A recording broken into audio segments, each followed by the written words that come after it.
Dante, ano ang pinakalayo nitong ginawang deployment sa mahigit 100 tauhan ng PCG? Magandang tanghali, Ella. Ipinadala na nga ng Philippine Coast Guard o PCG sakay ng BRP Bagakay ang 110 nilang tauhan sa 6 na mga lugar sa bansa kaninang umaga. Partikular na sa Coast Guard District sa Central Luzon, Southern Luzon, Central Visayas, Western Mindanao, Northern Mindanao o Western Visayas, Northern Mindanao at Southwestern Mindanao o Zamboanga Peninsula Region.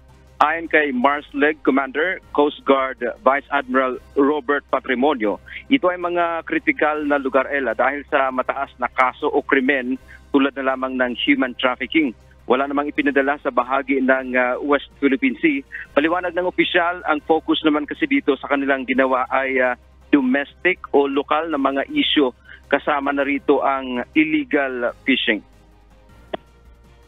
We have identified these 6 critical district bursts so that we could augment and intensify our fight against human trafficking, drug smuggling, arms smuggling.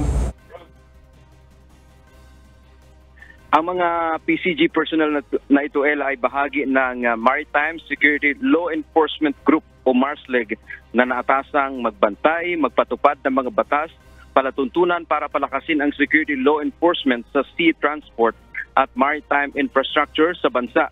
Kasama sa send-off kanina ang mga bagong kagamitan tulad ng drones, handheld radios, K9 at iba pang floating assets ng PCG na magagamit sa kanilang trabaho. Sa mga susunod na araw, ayon pa sa PCG, ay naasahang madadagdagan po yung bilang ng mga tauhan nilang i-deploy sa mga nabanggit na lugar. Yan ang ating update mula dito sa Maynila. Balik sa iyo, Ella. Maraming salamat, Dante Amento.